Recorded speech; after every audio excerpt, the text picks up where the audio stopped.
Hello guys! Welcome back to my channel. It's me again, Lakwatsirong Butiki. Mula doon sa simbahan ng 13 Martires City, Cavite, ang St. Jude Thaddeus Parish Church, nakatawid na ako ngayon dito sa makasaysayang simbahan ng Naic, Cavite, ang Diocesan Shrine and Parish of the Immaculate Conception o mas tanyag sa pangalan na Naic Church. Samahan niyo ako dito guys!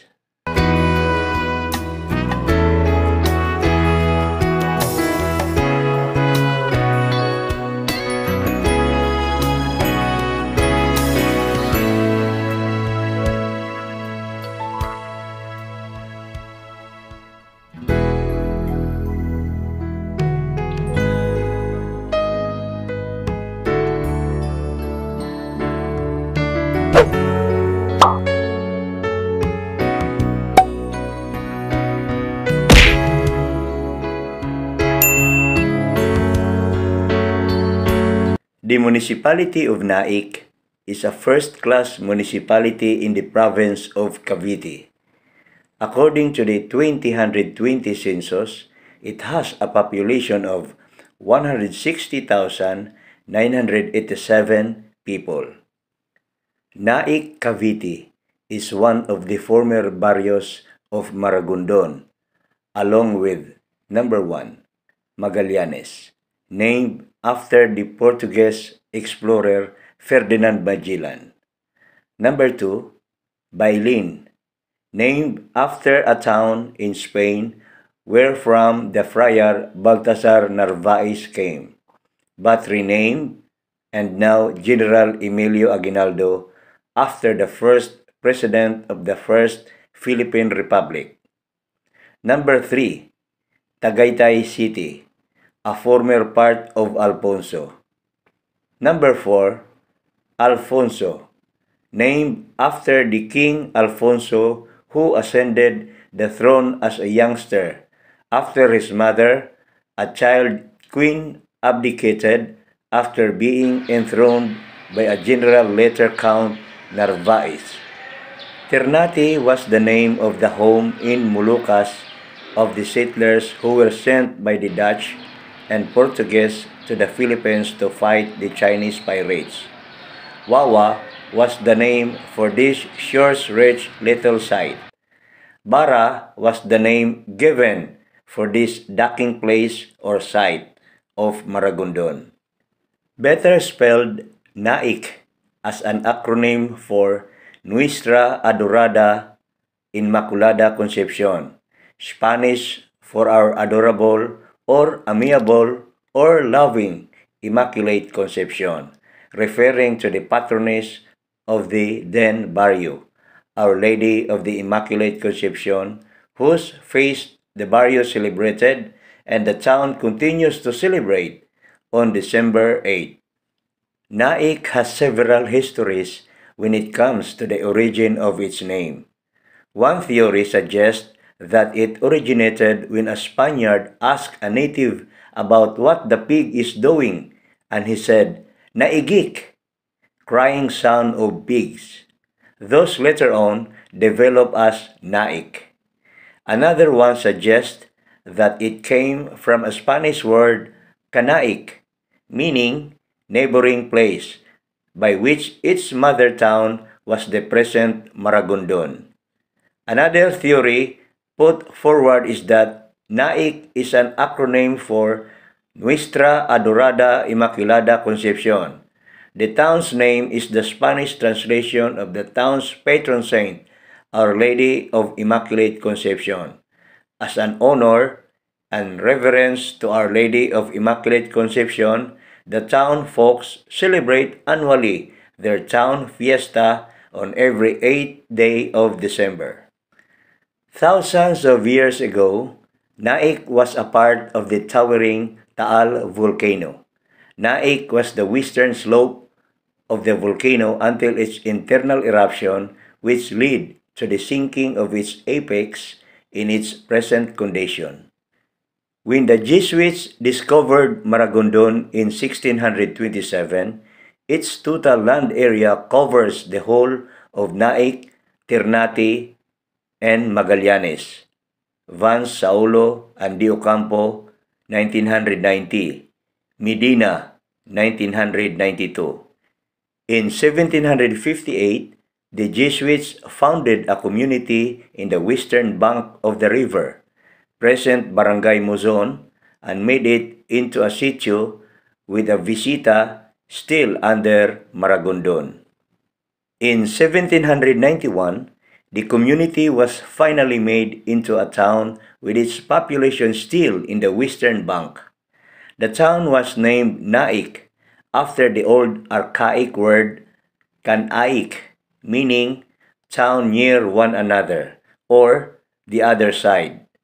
Medina, 1992, while Alfredo B. Saulo contends that Naic is a highly cultured Tagalog word meaning suburbs or countryside. Also in Malaysia, Naic means overboard. Moreover, due to the closeness of Naic to the population in Maragondon, Naic transferred its center in 1798 to the eastern bank of the river, the present Poblacion. Also, during this time, the town was already a flourishing fishing and agricultural village. On the other hand, the church since 1797 was under the secular clergy who were mostly Filipinos. Upon the royal audiencia issued in 1849, the church was transferred to the Dominican friars in 1865. The Dominicans, upon finding out that the land in Naic was fertile, built the Casa Hacienda de Naic, the present Naic Elementary School, to be the administration building for the overseer of the larger friar lands in Naic. In the Philippine Revolution of 1896 to 1898, all of the names of the towns in Cavite were Filipinized, thus the name of Naic was changed to Naic, but was also commonly known as Magwagi. Furthermore, 5 events significant to the revolution took place in Naic. These were as follows. Number 1, the designing of the first official flag of the country, which took place in Sulok, Naic, Cavite, the present Villa Mart. Number 2, the creation of the Naic Military Agreement, a document by which Andres Bonifacio sought to assert his authority as leader of the Philippine Revolutionary Government in defiance of Emilio Aguinaldo's government initiated in Tejeros, Casa Hacienda de Naic. Number 3, the appointment of the first cabinet ministers including the departments of Interior, Justice, Finance, and Defense, Casa Hacienda de Naic. The Battle of Timalan, where the Filipino revolutionists won overwhelmingly against the Spanish troops in May 1897, Timalan, Naic, Cavite. Number 5, the Battle of Naic, where Aguinaldo declared the town to be his last defense. Number 6, the founding of the Taparan Guerrilla Unit in February 1942 by Lieutenant Colonel Emilio Arenas, Tomas Arenas, and Jose Arenas Paman, which delayed the invasion of Japanese imperial forces and gave way to the safe flight of Naic's residents to Maragondon. The prominent people who paved the way for the revolution in Naic included former gobernadorcillos and capitanes municipal, namely Cirilo Arenas, Gregorio Goyo Jocson, in whose house General Aguinaldo recuperated from illness, Benito Poblete, and Tubal Bustamante. The Diocesan Shrine and Parish of the Immaculate Conception, also known as Naic Church, is a Roman Catholic church located in the municipality of Naic, Cavite. It was constructed during the 1800s. When the friars discovered that the land at Naic was fertile, they became interested in settling there. It eventually led them to build the administration building of Casa Hacienda, presently occupied by the Naic Central School. Casa Hacienda de Naic is the only Casa Hacienda administered by friars in the Philippines that is still in use. It has been believed that the original location of the Naic's poblacion was at the western side of the present site of the town. It was near a bridge constructed during the time of Reverend Father Juan Matavacas, O.P.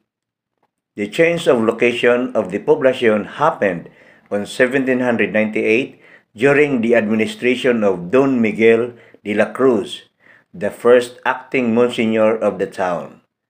The parish was established on 1796 and was headed by Pedro Antonio de Iscuza. The church constructed during the 1800s was made up of wood and cogon grass. Later additions of the church, such as cupa, a pair of cruets, and ornamentation, were added 6 years after its initial construction. On 1835, the construction of a new stone church was administered by Don Pedro Florentino.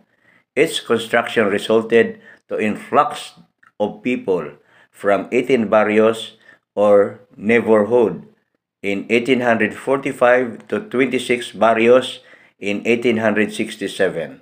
It reached up to 54 barrios in 1888. During the Revolutionary period, the church convent of Naic was used as the headquarters of Andres Bonifacio after the Tejeros Convention of March 22, 1897.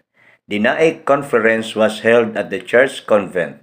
It was in this conference that the old Tagalog letter of the flag was replaced by a sun of liberty with the symbolic 8 rays.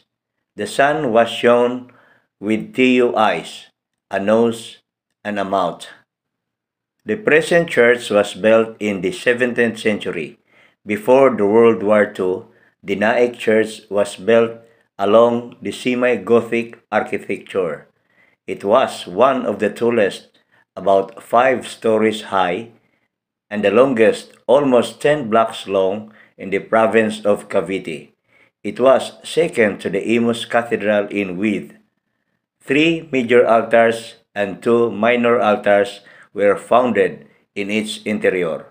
The very venerated image of the Immaculate Conception, patron lady of Naic, was located in the main altar.